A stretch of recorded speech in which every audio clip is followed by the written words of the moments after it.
Sí, sí, ya Okay. está. So, good afternoon, Lily. I'm going to present like the closing of the conference in Spanish, but then the rest in English.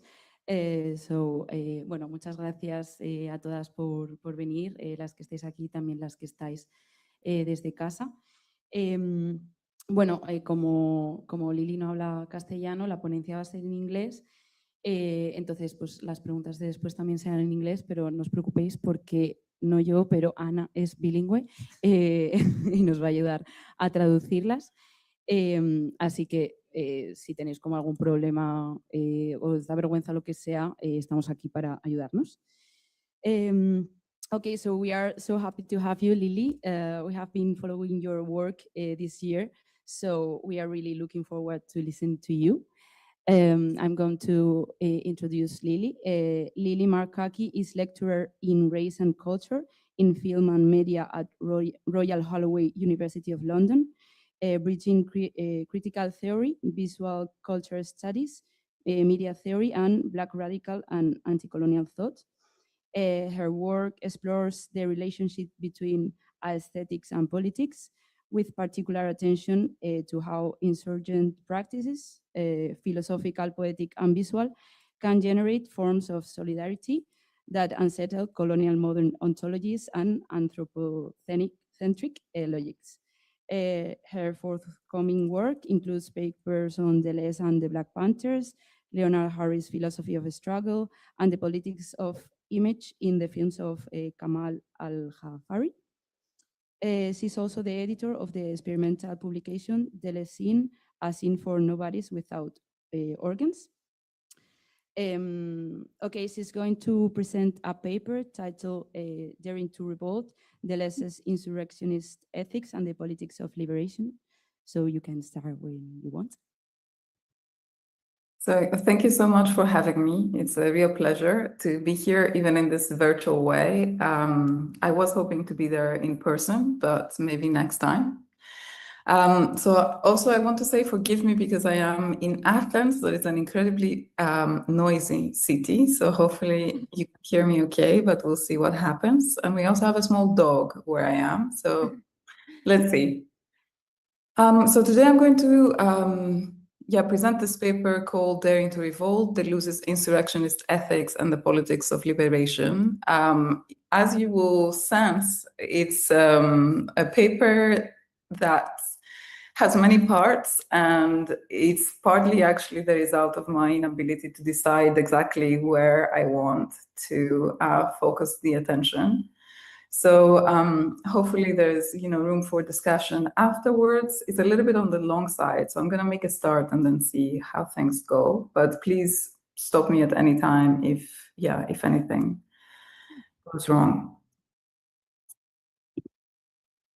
So what is a revolution that neither overthrows a state order nor institutes a lasting one of its own? What happens if we dissociate revolution, the novel beginning, the break, the appending of order, the social transformation, from the movement of historical necessity that marks it even among the left, and open it instead onto those cases of anti-colonial politics that did not play out, at least initially, as a desire for the forward march of progress and its terminus in the state form? How do we move past the language, or more precisely the grammar of failure, when talking about revolution?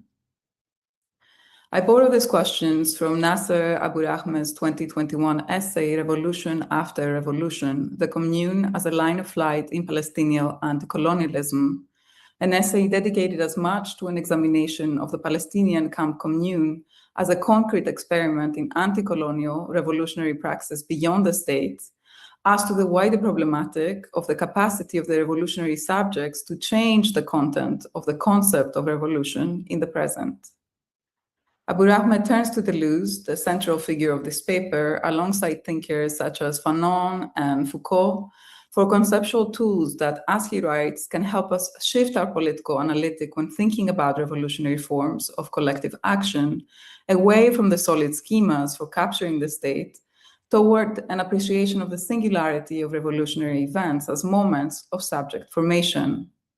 for resources, that is, that might help us move beyond the grammar of defeat and failure.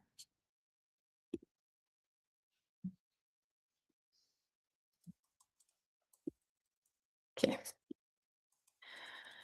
Deleuze and his accomplice, and I use this term purposefully here, Guattari, remained faithful to the concept of revolution and indeed to Marx until the end of their lives.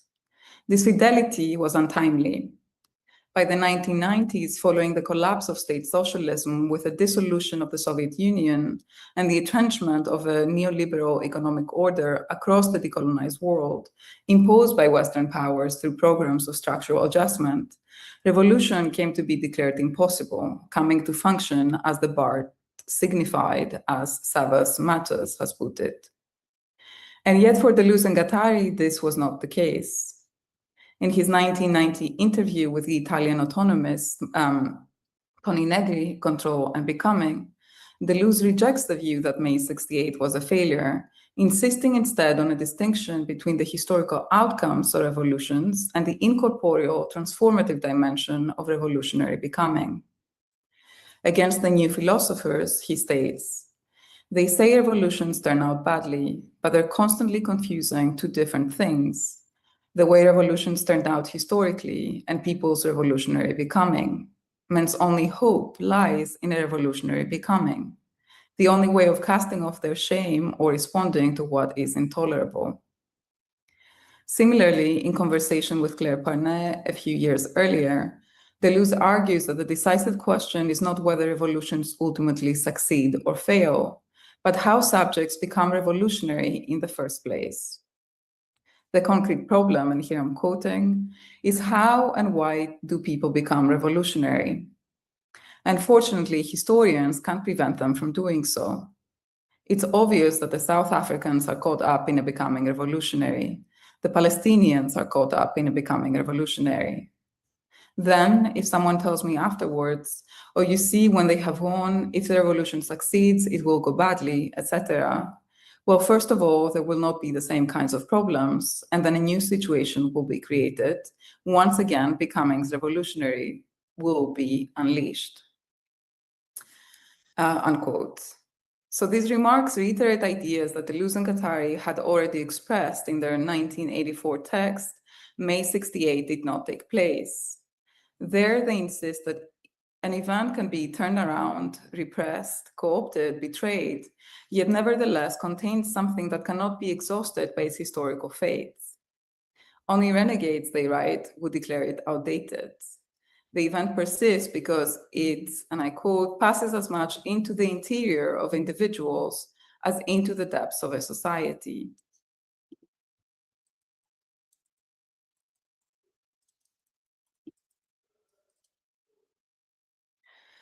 What counts, they write, is what amounted to a visionary phenomenon, as if a society suddenly saw what was intolerable in it and saw the possibility for something else. It is a collective phenomenon in the form of, give me the possible or else I'll suffocate. The event creates a new existence, it produces a new subjectivity, new relations with the body, with time, sexuality, the immediate surroundings, with culture and work. For Deleuze and Guattari, then, May 68, like all revolutionary events, cannot be fully contained within historical narratives. The event always exceeds its actualization. It remains a virtuality whose potential can never be fully exhausted. Although I cannot develop this point here, there is a striking affinity between the way Deleuze and Guattari defend May 68 and Furio Yessi's conception of revolt as a suspension of historical time, developed in his book Spartacus, Simbologia della Rivolta, written between 1968 and 1969. Okay, oops. What primarily distinguishes revolt from revolution, Yessi argues, is a different experience of time. Revolution, he writes, and I quote, designates the entire complex of short and long-term actions, unquote, undertaken by those consciously seeking to transform a political, social, or economic situation, and who consequently orient themselves according to a strategic calculus of causes and effects. Revolution is thus wholly and deliberately immersed in historical time, namely a temporality governed by a dialectic of means and ends, causes and effects. Revolt, by contrast, is a sudden insurrectional explosion, which may be situated within a strategic horizon, but which does not itself imply a long-term strategy. The greater part of those who take part in a revolt, Yessi writes, choose to commit their individuality to an action whose consequences they can neither know nor predict. Measured from the perspective of historical time, revolt may appear as failure. Yet revolt affects a suspension of historical time, an interruption of the means-ends temporality and cause-effect logic of normal time, opening instead onto a now full of possibilities that nonetheless leaves its mark upon historical time. As Rodrigo Carmi Bolton writes, such events as the revolt are marked by an implosive logic in which people are thrown back into their imagination. We never see a revolt, Bolton writes, but its effect is felt in the dislocation it installs in us, unquote. If I have chosen to emphasize revolt rather than revolution in this paper's title, it is to move beyond the narrow conception of revolution that takes sovereignty in the seizure of state power as its privileged measure, and in doing so renders all other insurrectionary events legible primarily as failures. And this is something that Abu Rahmeh, but also others like Ariela Zuley have observed. It is also to foreground an insurrectionist current already present in Deleuze and Guattari, whose concept of revolution itself implies a politics of liberation without guarantees. History, they write in Anti-Oedipus, is like physics, a Joan of Arc effect, a Heliogabalus effect. What matters for them, as for Yessi, is access to this other temporality of revolutionary affects and effects, this genuinely collective reality in which nothing is impossible. Both Anti-Oedipus, written in the wake of 68, and 1,000 Plateaus may be read as attempts to remain worthy of the event, this visionary phenomenon as they describe it, by keeping its potentialities in flight. In the 2 volumes of Capitalism and Schizophrenia, Deleuze and Guattari develop a theory of desire intimately linked to revolutionary becoming, articulated through concepts such as the line of flight, the nomadic war machine, and becoming revolutionary. Before turning to these concepts, however, I want to return to Deleuze's earlier work, The Logic of Sense from 1969, which immediately precedes the publication of Anti-Oedipus. Unlike Guattari, who had been involved in political struggles since his student years, as he once said in an interview, had come from the Communist Party and then the left opposition. Up to May 68, there was a lot of activism and a bit of writing. So unlike Guattari, Deleuze entered politics by his own admission around May 68.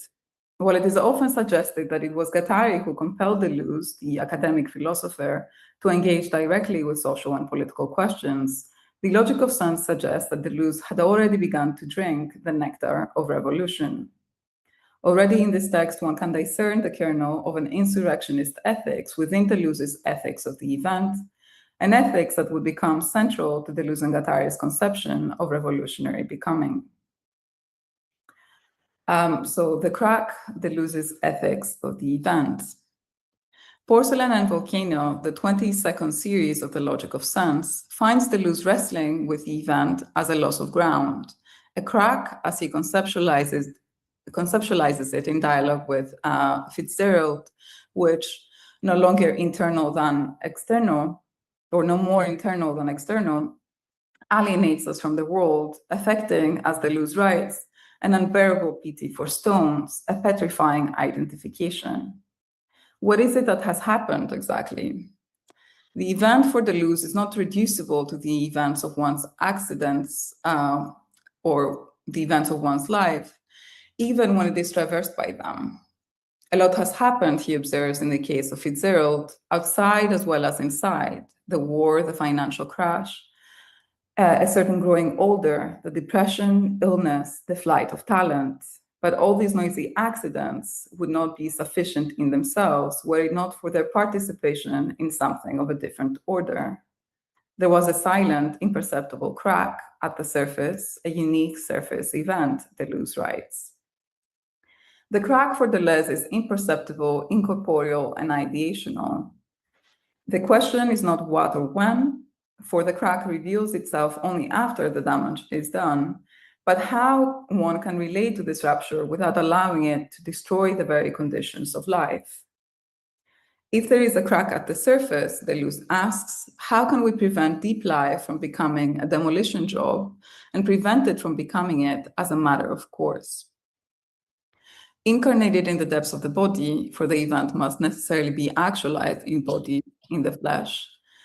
The event or crack up finds its extreme actualization in the victim or the true patient, alcoholism or schizophrenia, situations that, contrary to some readers' interpretations, Deleuze does not romanticize. Wherever we run, he writes, everything seems dismal. How do we save ourselves? How is this politics, this full guerrilla warfare to be attained? Deleuze's answer is counter-actualization. The actualization of the event must be doubled by a movement that limits, moves, and transfigures it. The individual must reorient themselves towards something other than the mere reproduction of existing conditions. One must therefore cultivate a minimal distance, enough to give the crack the chance, as Deleuze writes, of flying over its own incorporeal surface area without stopping at the bursting within each body, to go farther than we would have believed possible. Deleuze's remedy here echoes a lesson already introduced in the previous series of the event in the logic of sense. In this earlier series, he grapples again with the existential drama that ensues from the encounter with the event. How must one face its open wound? This question gives rise to what I consider one of the most beautiful formulations in Deleuze's oeuvre because precisely of his pragmatic lucidity. Either ethics makes no sense at all, Deleuze writes, or this is what it means and has nothing else to say, not to be unworthy of what happens to us. Influenced by Nietzsche, Deleuze opposes two modes of relating to the event, resentment, resignation, or ill will, and the splendor of affirmation, the willing of something in that which occurs, that extracts and liberates the pure event from its actualization in a given state of affairs, opening it onto other becomings, counter-effectuation. Though Deleuze does not yet deploy the concept, the war machine of 1,000 plateaus lives and breathes here. Faced with war and death, this active will would reach the point at which war is waged against war, and death, turned on itself, would be willed against all deaths, Deleuze writes. The actor, moreover, who, intuiting the double nature of every event, opens up this space of counter-actualization, is identified by Deleuze here in the logic of sense with the figure of the revolutionary. The revolutionary alone, Deleuze writes, is free from resentment, by means of which one participates in and profits by an oppressive order. Not to be unworthy of what happens to us, then, means entering into becomings revolutionary. In situations of tyranny and oppression, Deleuze suggests there is nothing else to do.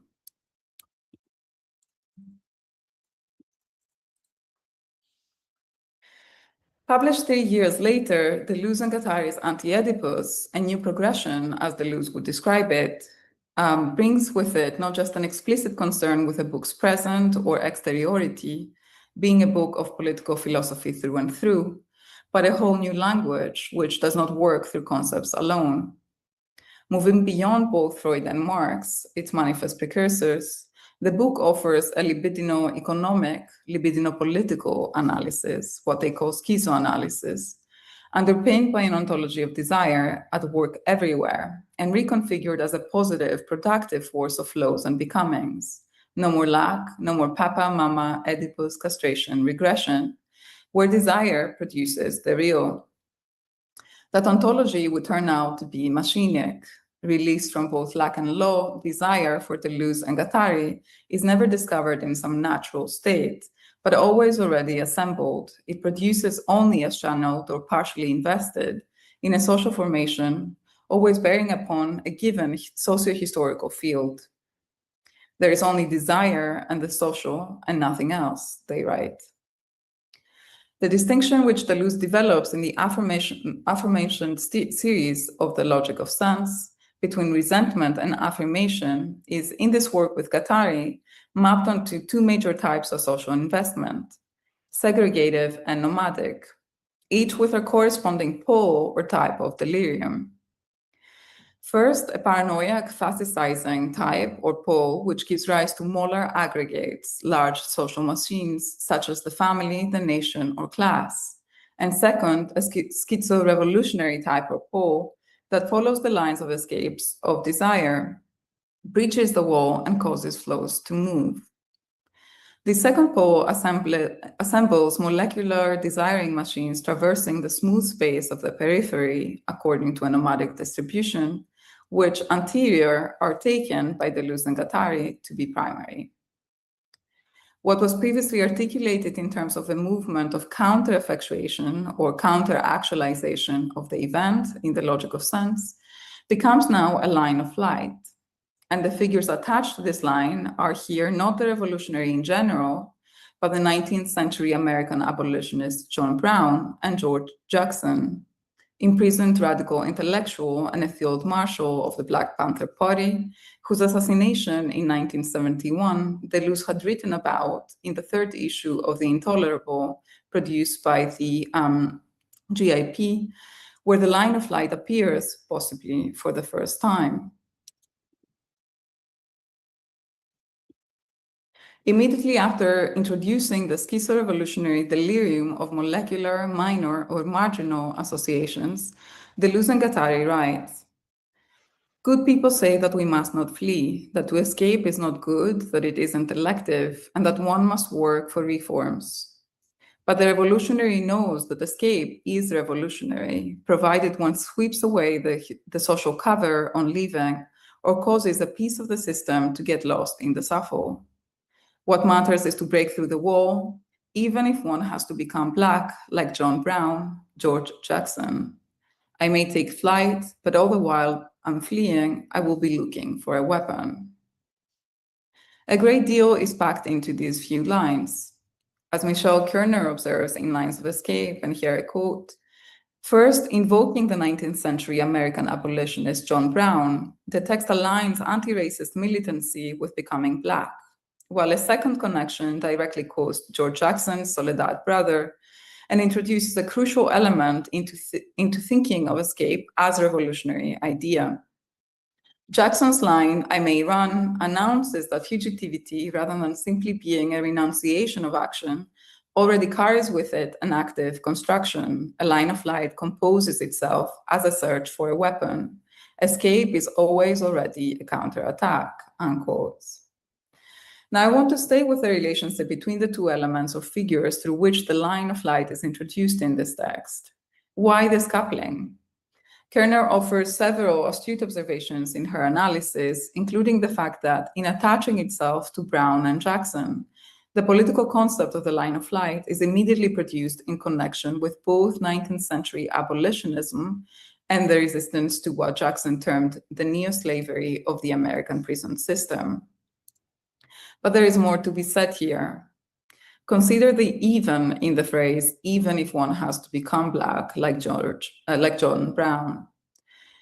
What does this even do here? Brown took on unfathomable risk in planning and leading the raid on the federal arsenal at Harper's Ferry, Virginia, in October 1859. By embracing physical violence and insurgency, he becomes an outlaw. Captured 2 days after the raid, he's executed on charges of treason, murder, and insurrection on December 2nd, 1859. Jackson's trajectory, in contrast, unfolds in an inverse manner. Sentenced by the state of California to the indeterminate term of 1 year to life at the age of 18 for an armed robbery of $70 at a gas station, he transforms into a revolutionary from inside his prison cell. Beginning with his knowledge of the necessity of revolt against the social order that codes Blackness as criminality, Jackson, as Kerner narrates, is led to a course of study that opens that experience to multiple encounters within the history of radical thought. I met Marx, Lenin, Trotsky, Engels, and Mao when I entered prison, and they redeemed me, Jackson writes. This transformation, as Jackson's story reveals, is not simply intellectual, but practical and political. A shift from merely surviving within a system designed to oppress, to actively fighting that system in pursuit of collective liberation. I met Black guerrillas, George Big Lake Lewis and James Carr, Bill Christmas, Tori Gibson, and many, many others. We have attempted to transform the Black criminal mentality into a Black revolutionary mentality, Jackson writes.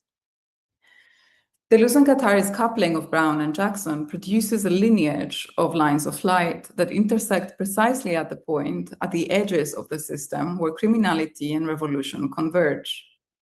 Both are exceptional individuals who share not only an antagonistic relationship to society and law, but also the courage to wage war against war, and not just in theory. As Palestinian intellectual and activist Basil al-Araj notes in a collection of writings published in 2018, a year after his assassination by the State of Israel, the beginning of every revolution is an exit from the social order that power has enshrined in the name of law, stability, public interest, and the greater good. Every social and economic authority necessarily intersects with and is an extension of political authority. We therefore also understand the smooth transition from the outlaw, into the revolutionary, the one who resists. It is this exit, fugitivity, or the line of flight, etymologically linked to it, as the expression of an anterior, anarchic drive, an alternative social poetics that always accompanies the becoming revolutionary or desire. And not anti-racist militancy per se, I would argue that Deleuze and Guattari align with becoming Black. The quote from Soledad Brother, which they offer alongside but somewhat independently of the proper names of Brown and Jackson, and it should be noted that a full stop separates the quote from Jackson's name, suggesting that its function is other than simply citational here, serves to highlight the slippage from criminality and passive escape to the revolutionary active escape or flight, and further to articulate the relationship between lines of flight and war machines. Examining the passage from Soledad Brother with Jackson on the run, from which Deleuze and Guattari extract their quote, Kerner suggests that we read it as a machinic scene as opposed to an Althusserian structuralist scene. Two characters, she writes, are put in relation, a policeman and a target that's really moving. No subject obediently turns around in response to a hail. In this machinic scene, all of the relations are arranged to make perceptible a life that outruns the law. Rather than being caught by interpolation in the structures of language, Jackson's thing in the streets sends the majority or the major language racing, unquote. Jackson's fugitive presence disrupts the apparatus of capture, this is also a term that Jackson uses, and representation, rendering it inoperative. As Kerner observes in reference to Deleuze and Guattari, the speed of the thing in the street, that is Jackson in this scene, turns absolute. A reversal of power takes place. The speed invented by the one who is chased, or more precisely, the one who escapes, is not, as we might imagine, Kerner points out, determined by the body that chases it. The opposite is rather the case. The target becomes the weapon. The crucial thing here is the difference which Deleuze and Guattari articulate in Anti-Oedipus between the one who flees and the one who knows how to make what he is fleeing flee. Lines of light, as the two would later put it in 1,000 Plateaus, never consist in running away from the world, but rather in causing runoffs, as when you drill a hole in a pipe. It is on lines of light that the new weapons are invented to be turned against the heavy arms of the state. They again invoke Jackson. I may be running, but I am looking for a gun as I go, George Jackson. Not all lines of light involve a physical escape, of course. As the Deleuze and Guattari note, each time there is an operation against the state, insubordination, rioting, guerrilla warfare, or revolution as an act, it can be said that a war machine has revived. In his writings on Palestine, spanning the decade from 1978 to 1988, Deleuze often invokes the practice of stone throwing, criminalized by the Israeli state and punishable by sentences ranging from 4 to 20 years.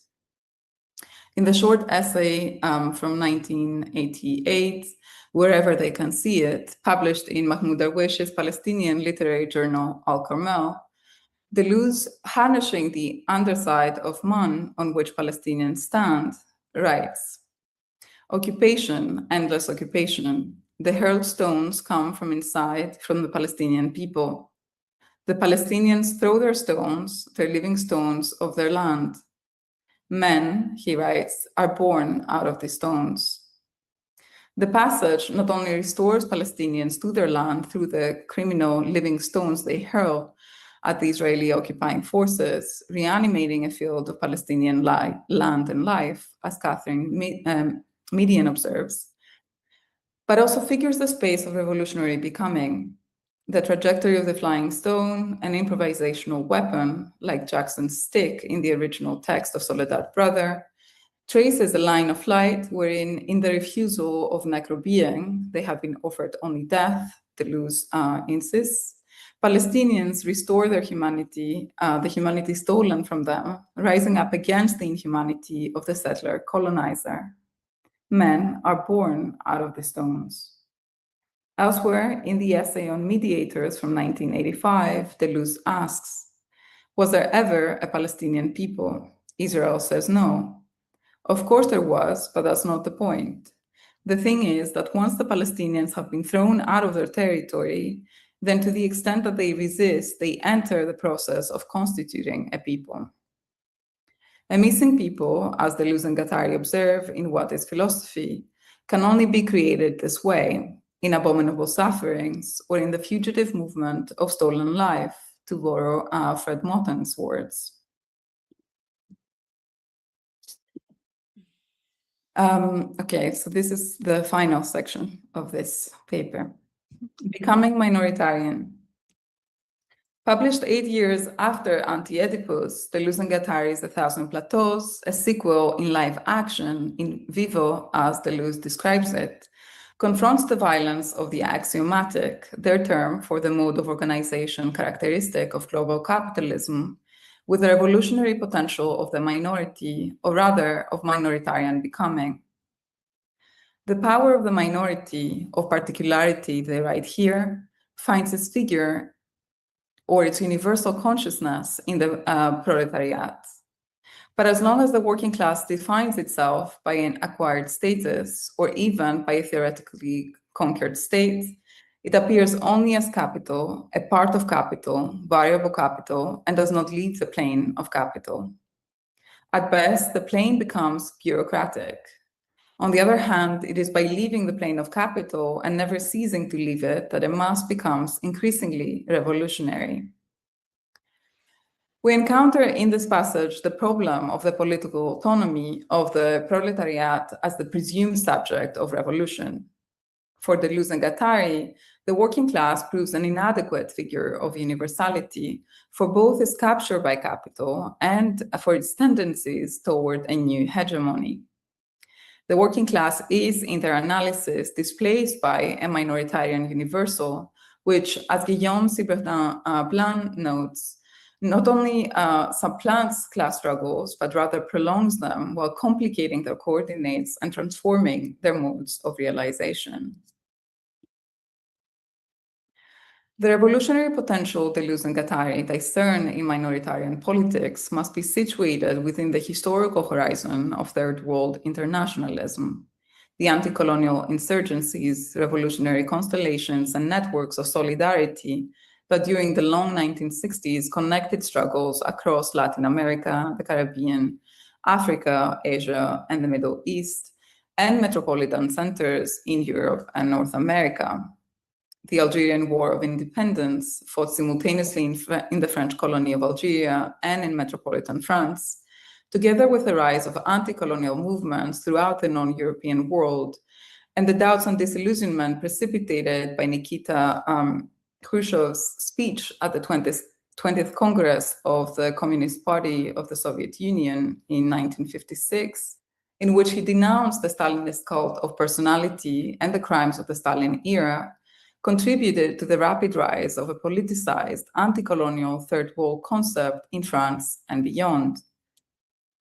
As Christoph Kauter argues, in order to understand the developments associated with 1968, we must first go back to the crisis of 1956, to the Cuban Revolution and to the Algerian War.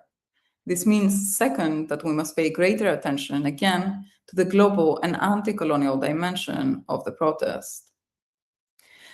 In France, a new radical left moved the idea of the third world into the center of its politics around 1960, creating, as Kauter writes, transnational contacts, arguments, and pictures of the world. As he observes, and I quote, "These were developed over the course of the decade and then picked up, adapted, and carried on by the protest movements that culminated in 1968, unquote. Deleuze and Guattari's inheritance of this new radical left milieu is also reflected in Deleuze's response to Parnell's questions. What does it mean for you to be de gauche, on the left? For Deleuze, being on the left is a matter of perception and orientation. One begins from the margins with the aim of constructing worldwide assemblages.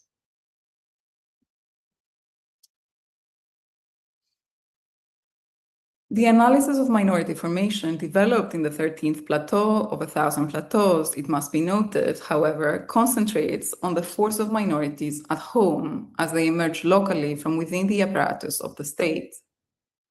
When they write that ours is the age of minorities, they refer not only to the third world, today more commonly referred to as the global south, but also to the proliferation of internal colonies within the core itself, as an inescapable feature, a theorematic consequence, as they argue, of the axioms of capitalism, principally the axiom called unequal exchange, which is indispensable to capitalism's functioning.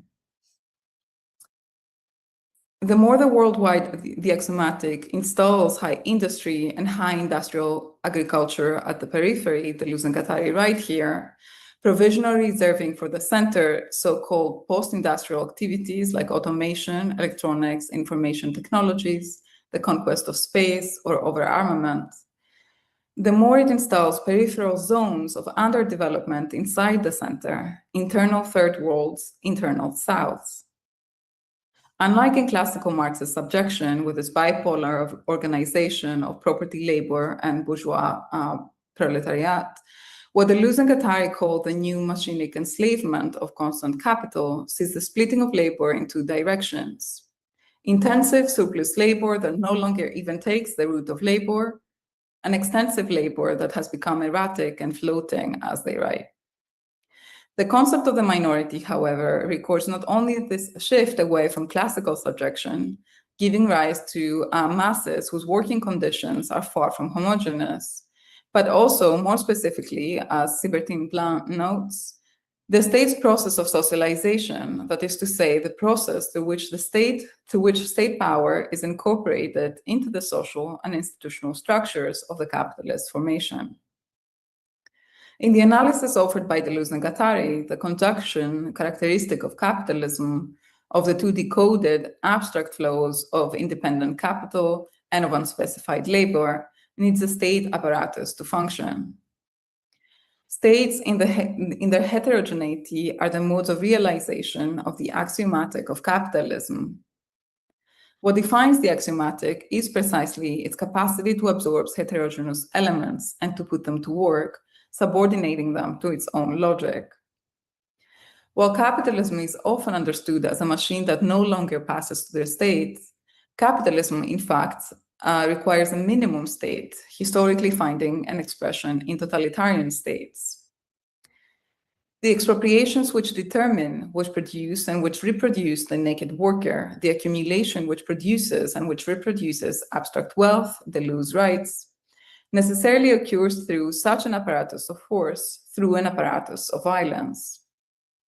To come back to the question of minorities, we could thus call minoritization the internal distance in the process of proletarianization between that which is expropriated of all social power through the structure of production and that which is partially and unequally reintegrated into the liberal state form through social and political rights, statutory and symbolic recognitions, organs of representations and delegations, as Sibertin notes. It is through the uneven extension managed by the state of social rights, symbolic recognition, and mechanisms of representation that minorities emerge as an irreducible multiplicity.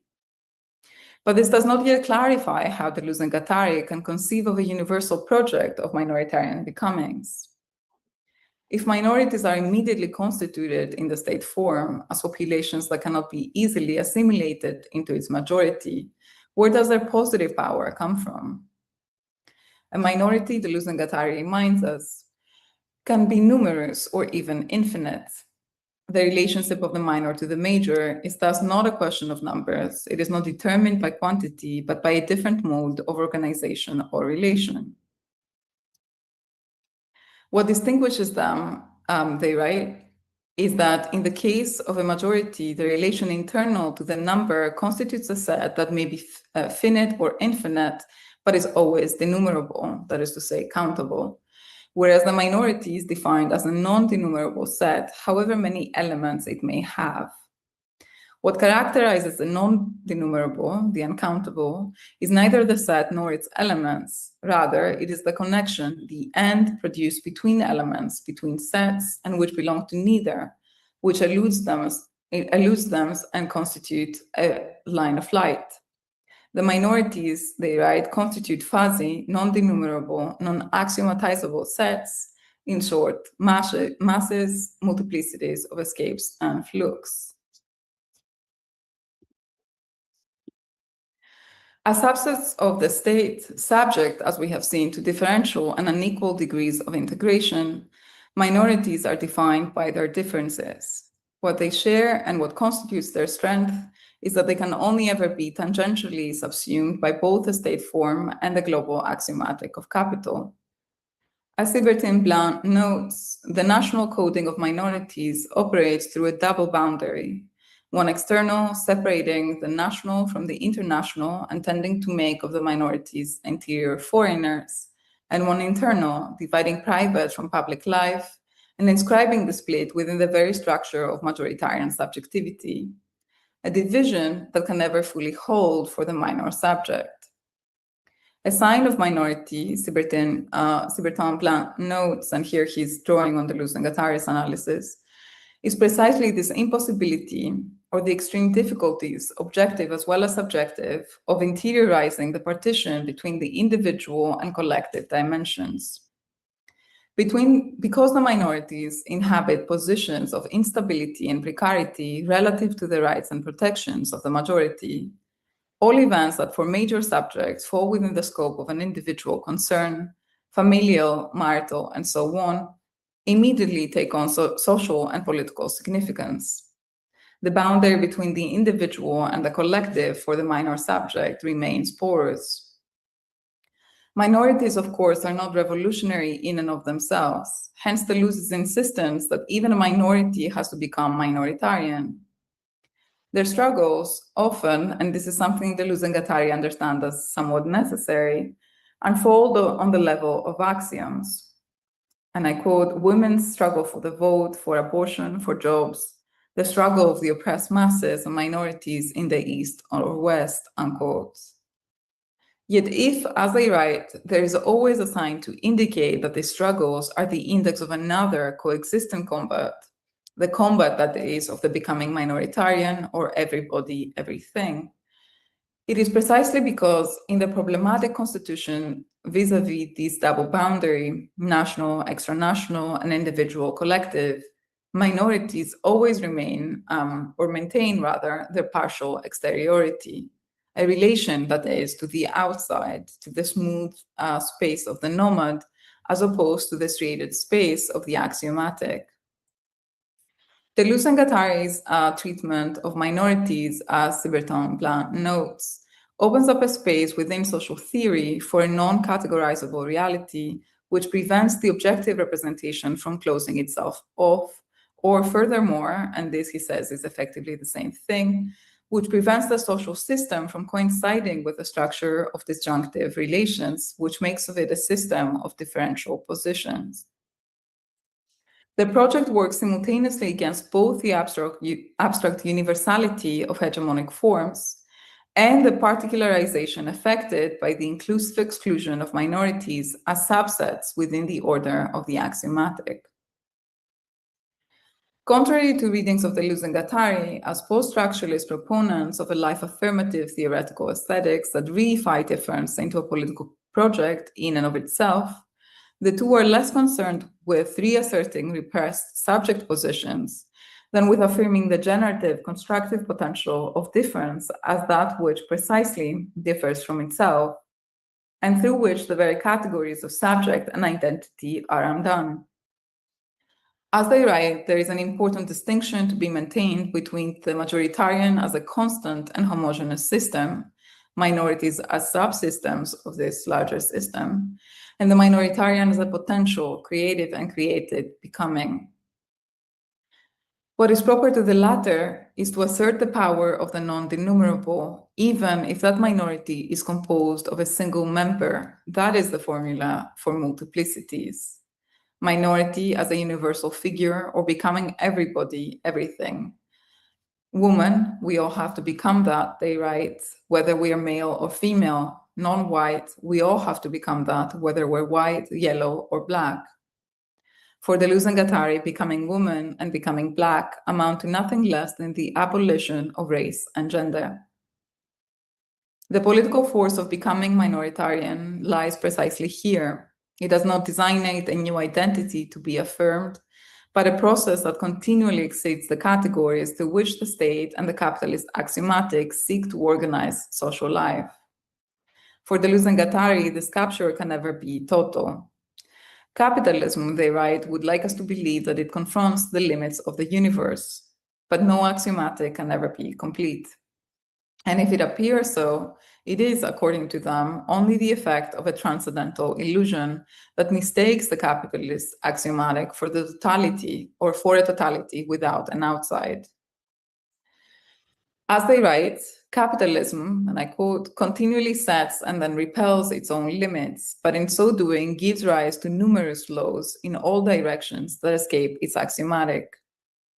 At the same time as capitalism is effectuated in the denumerable sets serving as its models, it necessarily constitutes non-denumerable sets that cut across and disrupt those models. It does not affect the conjugation of the deterritorialized and decoded flows without those flows forging further ahead, without their escaping both the axiomatic that conjugates them and the models that re-territorialize them, without their tending to enter into connections, without their constituting a war machine whose aim is neither the war of extermination nor the peace of generalized terror, but revolutionary movement, the connection of flows, the composition of non-denumerable aggregates, the becoming minoritarian of everybody, everything, unquote. The non-denumerable receives here not only negative determination as that which escapes the axiomatic, but also a positive value in that it already embodies a form of organization that differs in kind from the axiomatic. Again, what characterizes the non-denumerable for Deleuze and Guattari is neither the set nor its elements, rather it is the connection, the and produced between elements, between sets, and which belongs to neither. Their use of the term minorities never attempts to subsume multiplicity under a principle of objective or subjective identity, such as a state or a class, as Breton-Blanc notes. Instead, it affirms the power of the connective and, through which heterogeneous struggles link across difference, multiplying the force of the non-denumerable or undecidable. Revolution, for Deleuze and Guattari, is therefore a matter of relation, of a constructivism, a diagrammatism, as they write, operating by the determination of the conditions of the problem and by transversal links between problems.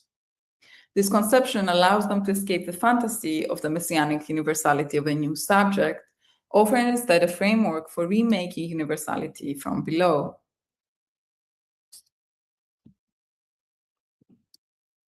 As Libertin Plan puts it, it is the constructions of alliances which decide both the type of multiplicity which one promotes and the practices of identity which one invents or reproduces.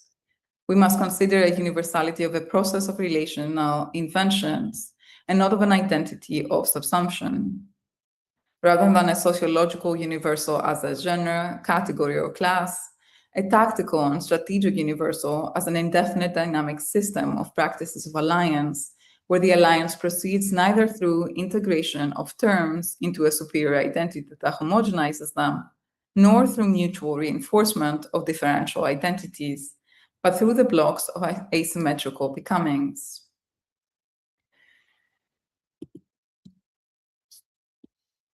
In the interview with Negri, Deleuze affirmed, "I believe that Guattari and myself have remained Marxists.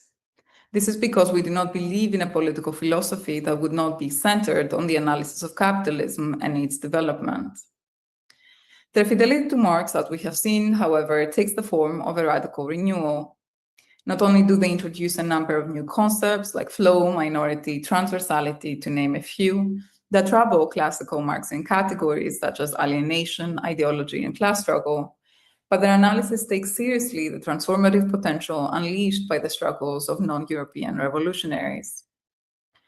A Deleuzian approach to the event and to history also allows us to say that even if the struggles were captured by the capitalist axiomatic, culminating in their integration into the competitive logic of nation-states within global capitalism, they did not fail. They persist as communicating events, as problems to be taken up anew. The promise Deleuze and Guattari discern in them of minoritarian becoming, of a universality from below, as I've been describing it, should not be counted among the dead. In our own moment, this promise finds new expression in the global movement for a free Palestine. Palestine is everywhere, as Abu Rahman writes, because it names the political subject of radical universal emancipation. Palestine has made visible what is intolerable in our societies, to invoke Deleuze, revealing for all to see the otherwise diffuse operations of contemporary power, not least the extent to which corporations, universities, media institutions, and technological infrastructures are implicated in the reproduction of global violence. The function of the state within capitalism, its absolute complicity with the axiomatic, has also been laid bare. States operate minimally, exactly as Deleuze described, as apparatuses of capture tasked with repressing every flow that escapes, every movement of the minor. Yet these struggles are struggles conditioned as they are by local limits, by existing organizational infrastructure, material constraints, legal and political traditions, nonetheless converge across difference. At the Memorial Walk organized by the United Friends and Families campaign on October 25th of 2025, and this is a London-based coalition of campaigns by the friends and families of people killed by the state in police custody, prisons, immigration units, and psychiatric hospitals. The grieving call for the freedom of Palestine, Sudan, Haiti, and Congo. Whoever we are, we have no trouble recognizing ourselves as one. Where do we go from here? Deleuze and Guattari allow for an intensive account of struggle, opening an affirmative horizon grounded in the sociality of revolt. Those moments in which another world ceases to appear as a distant horizon and becomes immanent to the present itself. This is not a call for naive optimism. As Alberto Toscano reminds us, the production of new political arrangements requires a careful surveying of forces, weak points, and strategic possibilities. Revolt, however, remains indispensable to this critical labor, as the moment, to quote Carmi Bolton, in which a people truly thinks. Things happen when we gather. Collective assemblages can exceed the logics of a world organized to keep people apart and fixed in their assigned places. Revolution, we know, will not emerge through an accumulation of individual acts, nor through the restoration of a privileged revolutionary subject. It may, however, arise through the multiplication of minoritarian struggles, through becomings minor that, connecting across differences, overwhelm the axiomatic before bringing it down. What appears urgent today, indeed, is the reclamation of space and time for practicing our capacity to compose new forms of collective life and recover lost possibilities, as Burahme points to in the essay that I began with here, in the midst of the present.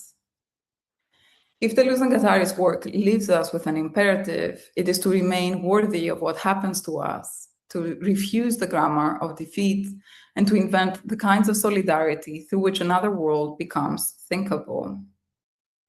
Thank you very much.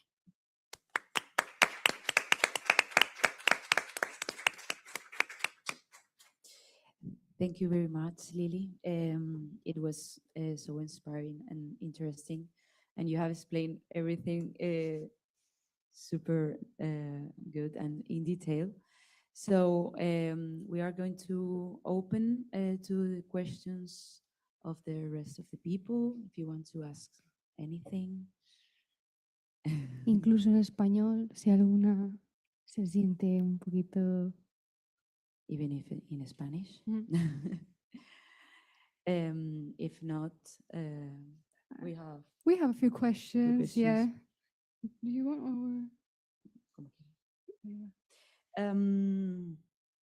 okay, I have some questions, but I'm going to start with what you have, the sentence that you have used to end the conference. Like, how to say in English? Ser digno de lo que nos sucede. To be worthy of what happened to us.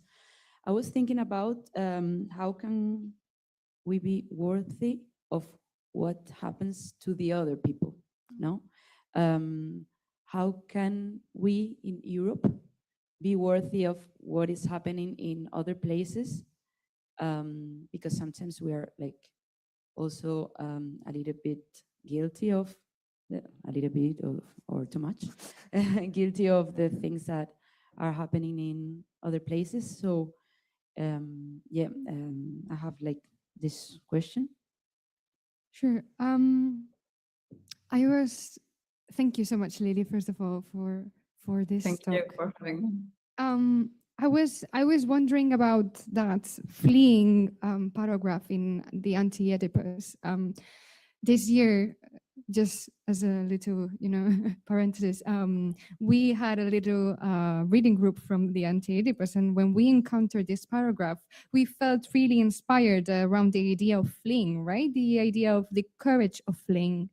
But today, listening to everybody that has come here and talked to us about some different resistant practices that come even from the cybernetics to the real, very physical and material world. I was thinking about what does fleeing mean in a time of rising fascism, right? You even said that it is very important for us to recuperate space and time and to design some collective strategies that, work around this recuperation. So this is one of the biggest questions that I have. Yeah. Thank you both so much. I mean, I think those questions are actually related in the sense that, to begin with, this notion of, being worthy of what happens to us, which again, Deleuze develops already in the logic of sense. I think, when, for instance, when Deleuze responds to these questions, what does it mean to be from the left, or on the left rather, with this notion that being on the left is a matter of perception, and the idea here is that being on the left means that you always begin from the margin, so that you even have, as he says, you feel a greater affinity actually with the third world. This is the term that he uses, but of course, now we can replace that with other terms and geographies than with your own sort of neighborhoods. And I think the one thing here is, this notion that we have that somehow things are happening over there. This doesn't exist, right? In this mode of thinking, precisely because we're already implicated in this, and there is, the shame. And I know that this affect came also in Nick's talk. It was brought up, the shame, that we experience by our complicity in those systems. That is what is happening to us, right? So there is the violence that we are witnesses of, and to be a witness actually would imply that we indeed experience the shame. Because it's also possible to not experience the shame, in which case actually one is not truly a witness, right? The event is not registering. But when the event does register, then this is what is our own fate to deal with in this case. So how can we be worthy of essentially, this thing that is happening to us? In this case would mean, how do we actually move in a way that basically allows us to break out of this feeling of shame, and for this shame not to become the thing that consumes us? Because we might have this idea, and I think this is what Deleuze, in the logic of sense, and in this kind of like way of thinking, the crack, this sort of like mysterious event basically offers me, is an understanding that you might think that you can, that you are unaffected, but deep down the event has already taken place. Deep down we are already consumed, transformed by everything that's happening right now. And so it's a question of actually being worthy of it. I guess this is what this means, right? To sort of acknowledge and move in a way that allows us to experience ourselves in this other mode that is becoming revolutionary in Deleuze's conception. And I want to also note here that he is inspired, and he's thinking with Primo Levi also. And one of the things that he does make clear in that analysis is that it's not the same thing to be that we're not all assassins. And I think this is also important to we are complicit, but that doesn't make us murderers. So there is a distance between all of us here and the settler colonial state of Israel, for instance, right? And this distance still exists, and we can do something with it. So I also want to say that it's that the shame is a shame that is actually the shame of being a human right now, that is witnessing those things. That is, and again, I'm drawing from Deleuze here, that is like the shame that we have comes from this question of how can other human beings commit this kind of violence, right? How can I live in a world where this is possible? But it doesn't automatically mean that I am myself, capable of this. So it's almost like proving to ourselves that we are not like them is what we need to do. And then I guess to this question of fleeing right now and what fleeing might mean in this moment. I mean, I think what I was kind of trying to say, and I guess the reason why, and in some senses, I go back and forth because I understand that it can also sound a bit naive, or naive is not the right word, but I think it's more that I find it difficult to sustain this in myself. But I think the fleeing for me is associated precisely with this courage that actually is that is basically a question of what the Panthers would say, by all means necessary. So how far are we willing to go? And the fleeing, because I associated with this criminality that I was saying with Alaraj, for instance, that he has this association that the exit, the beginning of revolution is always an exit from law. So the fleeing for me actually is associated with that, and with sort of essentially again like asking ourselves and pushing ourselves to think about how far are we willing to go, and how can we make it possible for ourselves to go further, to explore means that might not appear, I don't know, that are not sanctioned by the state, for instance. To move towards the world and the thing that we want. I'm not sure if this answers the question, but I think there are many, many ways of resisting today. But the question of fleeing and of escape, I think in this moment, is also actually about, in a sense, also about not passing immediate judgment on strategies, and on strategies that might appear to us to be,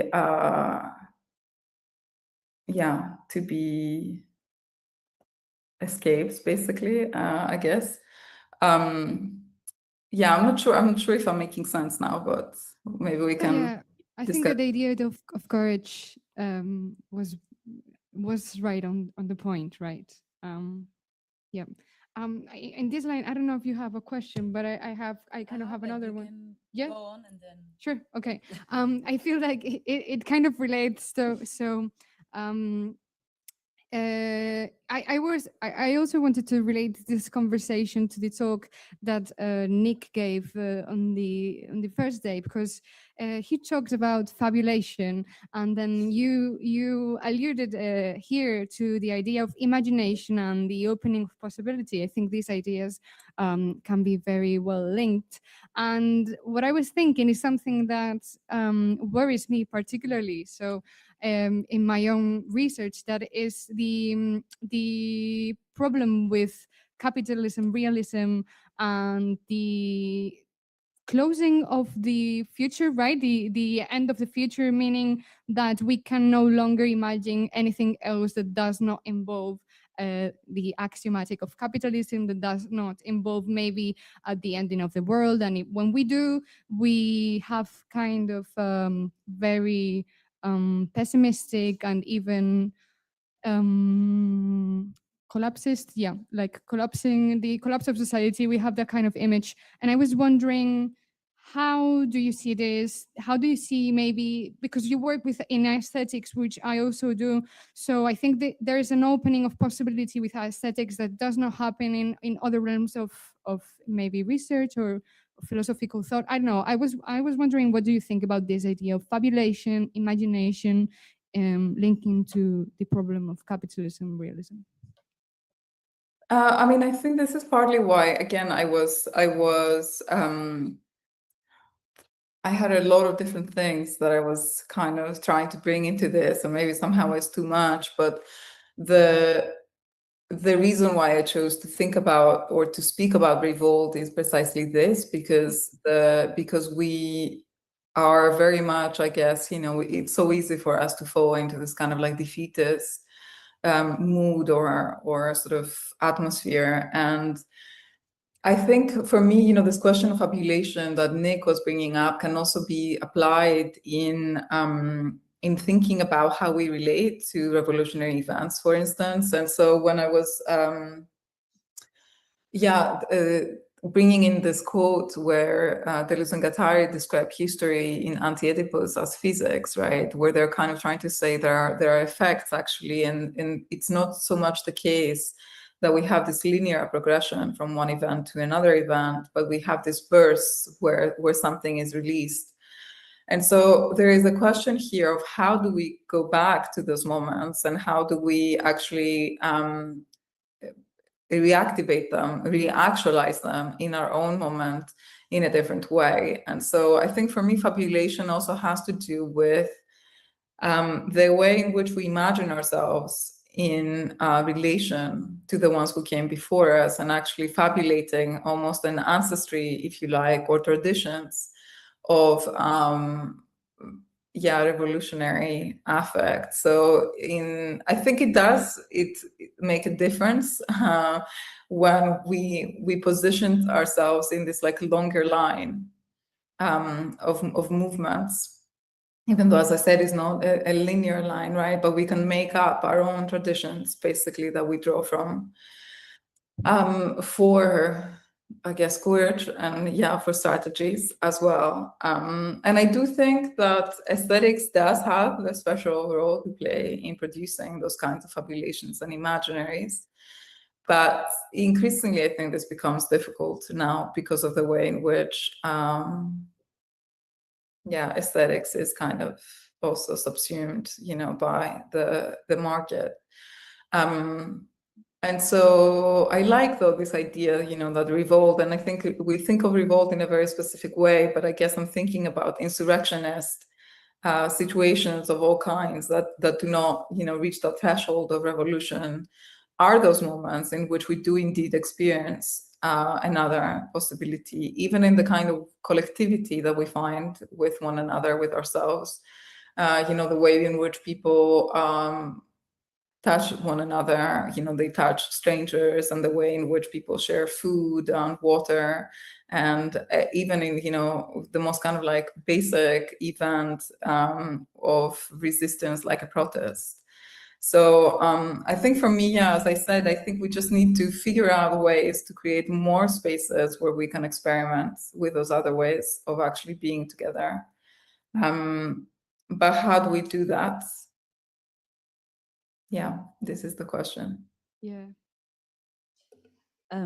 We have Chris Washington from home saying, is fleeing related to the abolition of existing institutional structures, the state, the law, etc., in the sense of abolition as destruction, then building?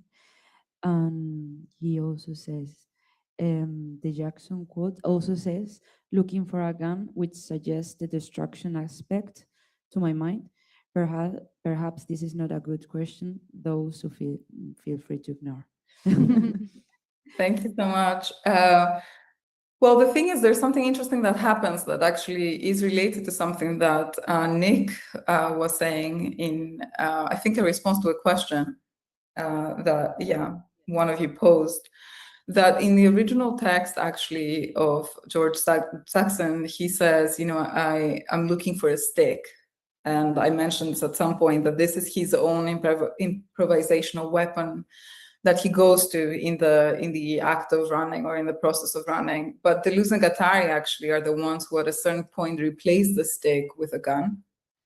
And that's an interesting choice that has actually been kind of, thought about by a couple of people. But one thing that it definitely tells us is that Deleuze and Guattari have no issue with armed resistance, I think. So, because I think Nick brought this up, and the fact that this would be an irrelevant question basically for Deleuze, and I completely agree with that. But to go back to Chris's question, in the way that fleeing is conceptualized here, I guess what Deleuze is trying, and Guattari together, what they're trying to do is to think about the way in which this movement produces basically an outside, or produces another possibility. And so in the process of running, sure, there is something about it that is destructive, and I think it is very much, I see them in an abolitionist lens, because it's very much about destruction, but they also state very clearly that it's on condition that something new is created. So it's not, just like a full sort of, it's not the kind of like bleak nihilistic, this is how we often, I think many people think of revolt in this way, actually, as this kind of like a negative movement. But here, the escape is basically at the same time the production of something new, precisely in the way that it touches on this thing that they call the outside, right? And it's premised on this, and I think this is also something that we need to insist on. The idea that however much it might seem, this notion of capitalism realism, for instance, however much it might seem that capitalism has subsumed everything, right? That there is nothing outside of it. Deleuze and Guattari insist that there is always something that is not captured by that. And it doesn't mean that it's, I don't think of the outside as this sort of yeah, it's not too far, right? It's like things are escaping all the time in here.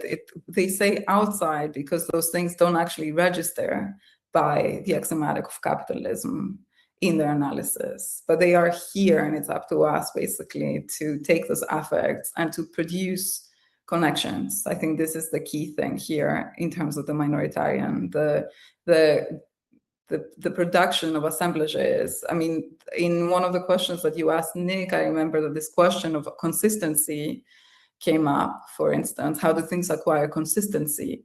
And I think for Deleuze and Guattari, you know, the notion of assemblage actually helps us here, especially in relation to the minoritarian, because it's this end. Again, the idea is, you know, the more connections that we produce, the more consistent our you know, struggle becomes, basically, the more force it has, right? So it's might be, I think, you know, the way that I sort of imagine it now, maybe very optimistically, a matter, as I was saying, of more and more of us, you know, sort of connecting, but in those kinds of local activities as we are doing, creating this network. That doesn't mean that we're all moving in the same ways all the time, but we're moving with the same intention and the same aims.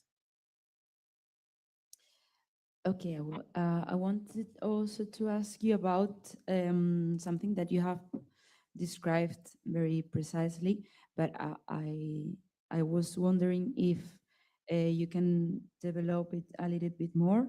How can we understand this minoritarian universal from Deleuze's theory, who seems to reject the unification of an universalism? But how can we develop in terms of political fight, revolt? I was thinking about a text of Judith Butler, and in this text, there was like something about universalism from below, and I don't know if this could match with that minoritarian universal. Yeah, I don't know if I know the specific text by Butler, actually, but I was also, yeah, using this notion of a universality from below, because I think that we have to recover this moment, basically, where it seemed possible that we could connect across struggles without you know, without identity politics, basically, or identity politics in the way that identity politics expresses itself today, right, in this kind of way that produces precisely, I guess, what I was describing with Deleuze, but also Sibertin Blanc, as particularization. This idea that, you know, we become more and more actually attached to an identity that is precisely the thing that we should be trying to shed. So yeah, the question somehow here is again about this connective end, right? How do we produce these ends that connect people in the struggles together without the need or the need, I guess, for one of them to essentially take priority in some kind of way. But I think somehow this question is solved by Palestine, in the sense that I think Palestine has proved capable of being that universal cause that you know, can unite others, essentially, in this movement. But the question for me is more, how can we sustain our, you know, our struggle? Because unfortunately, I think that many of us are afraid to you know, to move towards revolt in a way that yeah, would produce that break. I think we're preparing ourselves for it, but I think many of us are not there already yet. And yeah, I don't know if this makes sense to you. And yeah, maybe I would be super curious to know what you think about it, but yeah. Yeah, I think this this Palestinian cause could be, which Judith Butler says in that text.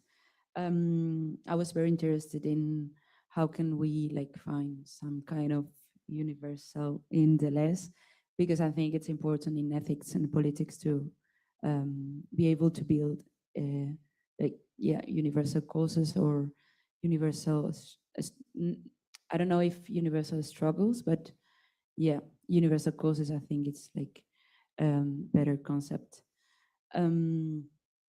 But I don't know, sometimes I don't know if I understand Deleuze well, or I have like kind of I think we all have those moments. like fights, intellectual fights with Deleuze, like where is the negativity, where is the universal? But yeah. Yeah, I mean, I do actually think the negativity is there, but I think it expressed, and it's interesting for me because I sort of came from a place of thinking about or struggling with, accounts of Deleuze that actually are all about this kind of becoming that is super affirmative and where there is no space actually for negativity precisely. But I think negativity here takes a different form from the kind of negativity we might recognize in, for instance, Hegel, right? So, but I think there is precisely, I mean, if I go back to Chris's question, right, there is this destructive element that is very much present. This is why they talk about, the war machine makes war against war. But we can't imagine that we will escape this by sort of some kind of fabulation that is entirely nonviolent. I think for me, this is I guess the place where I'm kind of trying to move towards, even with this paper, the question is again, as he puts it, like, how do people become revolutionary, right? What is it that moves us into action in this way?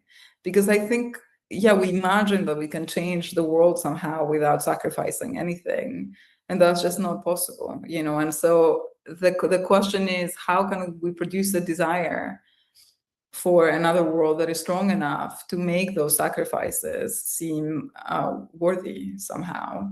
And I think the desire can come from producing those ends, right? Those moments in which actually we feel held by a collectivity, where we cease to be individuals. And I think this is a huge part of what Deleuze and Guattari are arguing for. The way in which, we are constantly produced as discrete individuals in this world, right? This is the thing that in those moments when we struggle together, suddenly and I say we, I don't know who this we is, but maybe I should speak for myself, right? But this experience of actually being part of something and having a meaning that is bigger than our own individual lives, right? Those lives that are so, consumed by consumerism and all the plagues of contemporary life. This feeling feels good, and I guess the question is, how do you prolong that feeling? But I think the fact that we can still experience that, even if it is in those flashes of moments, should tell us that there is indeed an outside and that we can somehow get there. I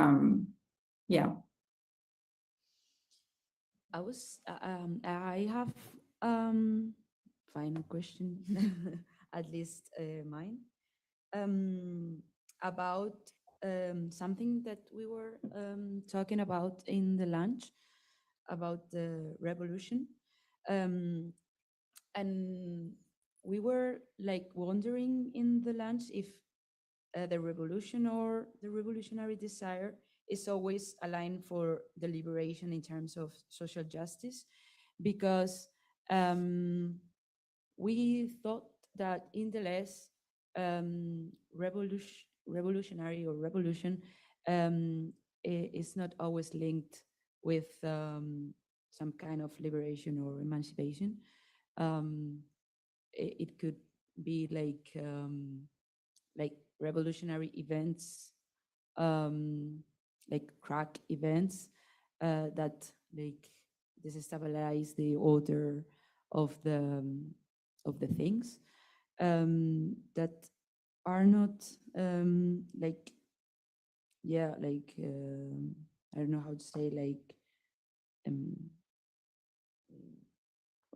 they don't help us to the way of liberate ourselves, liberate like the community.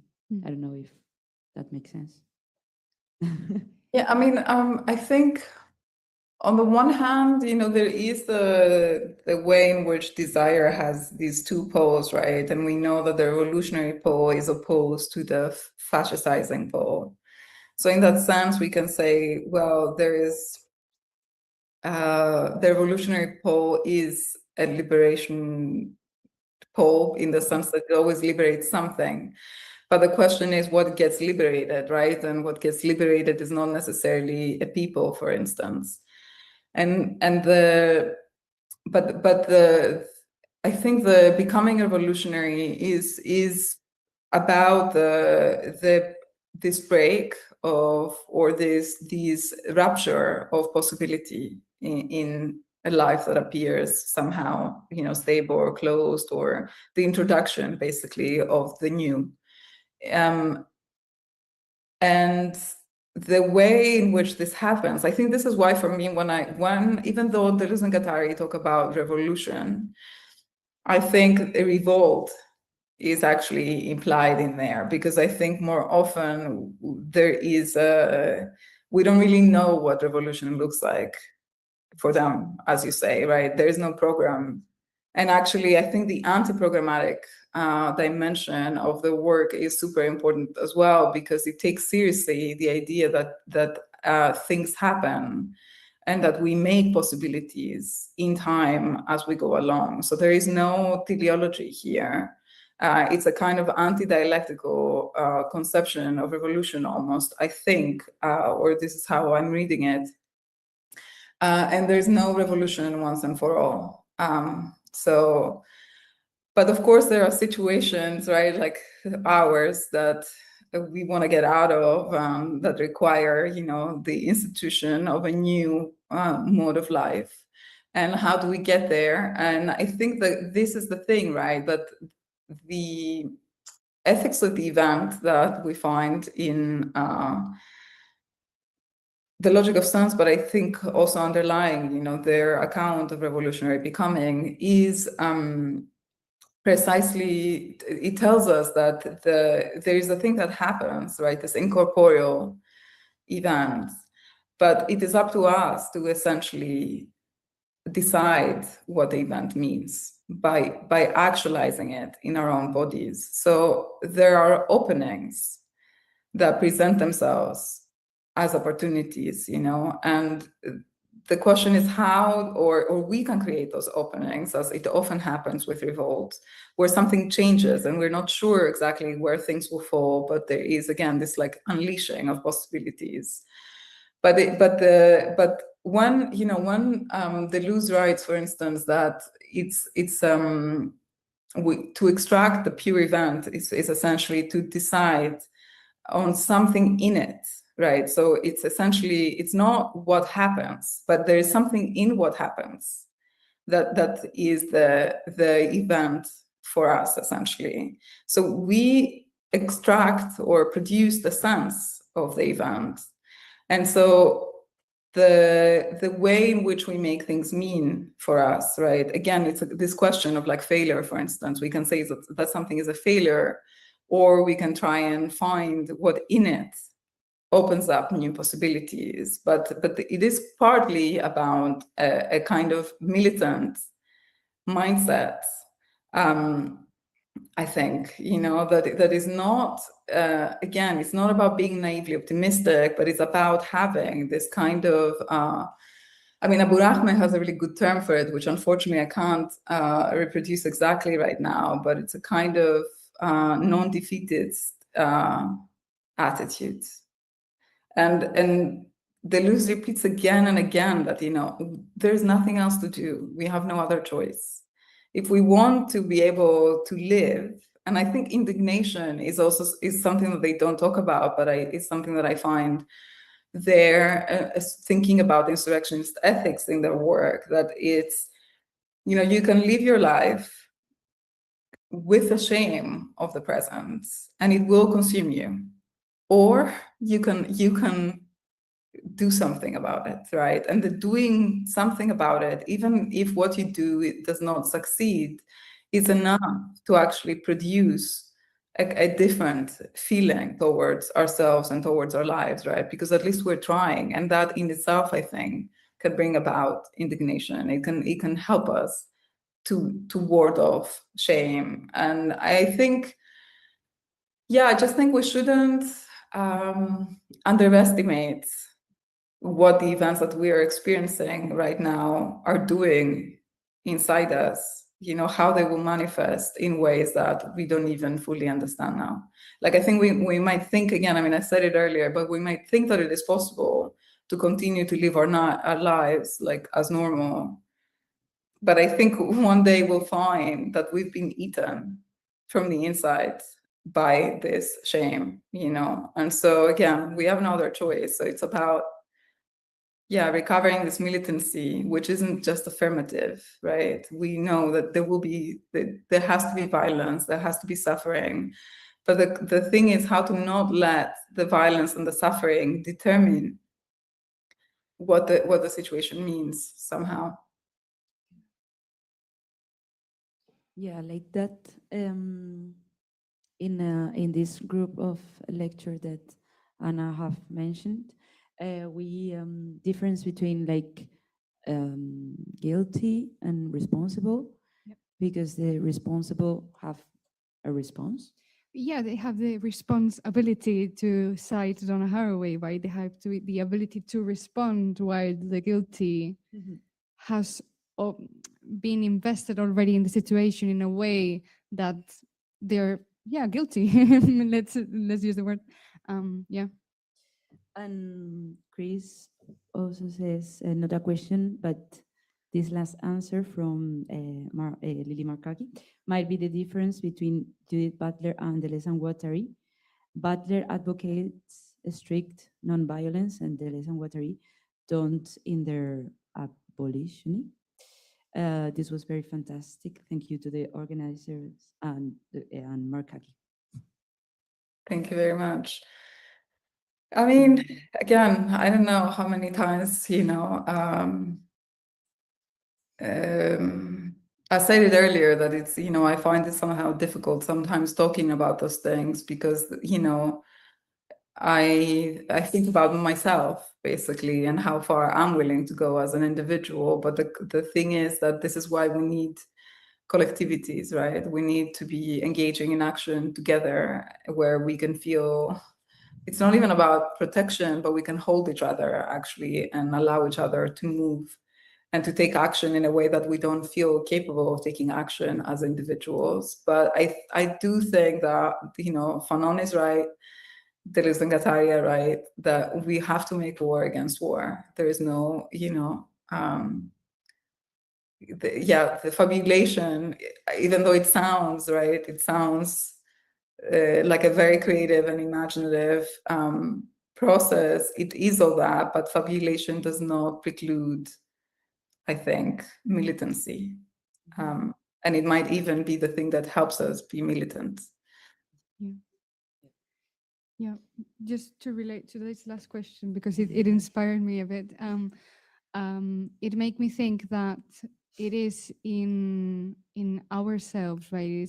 Is our responsibility to imagine ways of relating to one another that escape in a way that allows us to be held by others, even in our suffering, even in our resistance, because we don't have anything else. Yeah. Exactly. But I think it's just, everything in our world is structured in a way to, I often ask my students, for instance, how many of you were raised to be independent? And people proudly put their hands up, as if it's a great thing that we were all, because, and of course we all understand it, right? We understand what it means. And we think it's a great thing that our parents raised us to be independent. But that would not be necessary in a different kind of world, right? And so I think and everything is structured, right, from our devices to keep us in this specific space as individuals, as discrete entities. And I think we need to break away from that. And it's not, alongside revolutionary becoming, there's another term for it, which I use that Deleuze and Guattari employ, which is becoming everybody. And that is also something to keep in mind, right? That those things are not separate. We have to get outside of ourselves, right? We have to somehow escape the individual person with their little lives in order to arrive at something that feels meaningful. Thank you so much. Thank you so much to you. Thank you, Lily. So I think we are going to close. Yeah, thank you so much. We will send to you the link for the YouTube record. Thank you. And yeah, we keep in touch. And thank you. It was a pleasure. Thank you, Lily. Thank you so much, and I hope you had a great conference.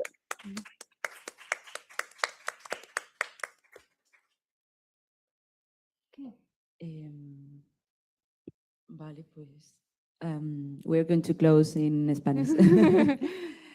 Bueno, pues muchas gracias a todas por venir. Cerramos ya el Congreso de desterritorializaciones políticas. Bueno, pues con ganas de seguir haciendo cosas y pues a ver si el año que viene podemos hacer otra cosita. Y nada, yo qué sé, nos vemos. Nos vemos pronto. También como agradecer a la universidad pública, ¿no? En estos tiempos, además, en la Comunidad de Madrid, en el que la financiación es siempre un problema permanente. Tener estas instituciones que nos permiten hacer estas actividades, traeros a todas vosotras, compartir este espacio, cada vez son más importantes. Y yo estoy muy agradecida del espacio que hemos podido crear en conjunto, os lo agradezco a todas. Y yo creo que con esto podemos cerrar. Sí. Nos vemos el año que viene. 8:30. Ah, bueno, es verdad. En un sitio que no vamos a decir porque está grabando.